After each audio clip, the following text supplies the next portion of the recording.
Nagsilikas ang mahigit 100 pamilya na apektado ng pagbaha sa Parañaque. Ang itinuturong dahilan ng baha ang ginagawang express link sa lugar.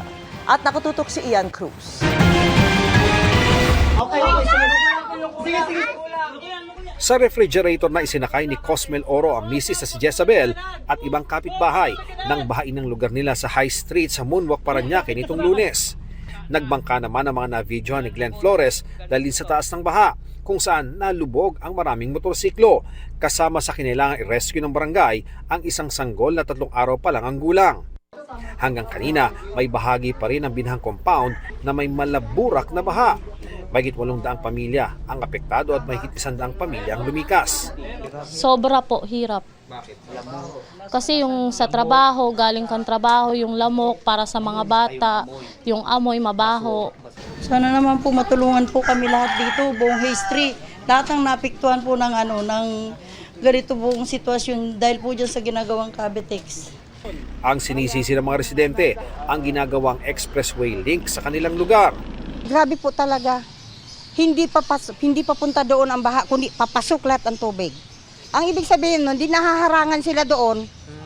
Isa pa ang basura dito nagtambak. Sana if may compensation po, ma-appreciate po namin yun kung galing po sa kanila. Inabot din ng baha ang dalawang sasakyan ng aktor na si Chris Villanueva. Anya, nag-uusap na ang mga homeowners para sa susunod na hakbang. Yeah, kinausap ako actually ng mga ibang taga rito. Sabi nga nila na magpapapirma sila ng petition sa mami ko kasi siya yung taga rito eh. Para well, I think para sa damages siguro. Yeah. Binahari ng katabing barangay ng Santo Niño. Hindi na maghahabol si Lenny Santos kahit nalubog sa tubig ang 2 freezer, isang ref at mga karne para sa kanyang paresan. Pero sana anya ayusin na ang daloy ng tubig sa kanilang lugar. Pasok po yung tubig sa loob ng parisan namin, tapos yung freezer namin, abot po kasi yung mga karne, ayun po, nawala na yung yelo kaya nasira na po. Nakausap na ng kapitana ng barangay Moonwalk ang namamahala sa konstruksyon ng Cavitex C5 Link Expressway. At sa kanilang inspeksyon, nakitang kumipot ang Libho Creek dahil sa itinabong lupa.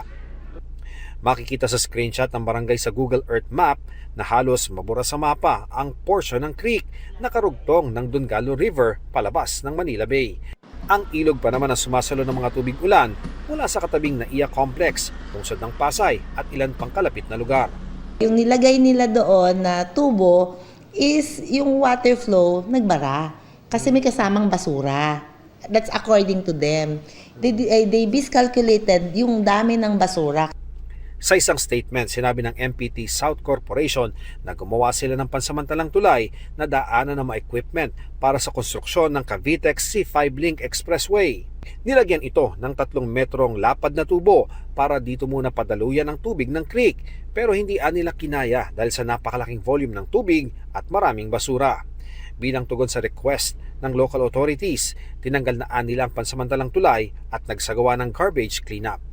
Para sa GMA Integrated News, Ian Cruz, nakatutok 24 oras.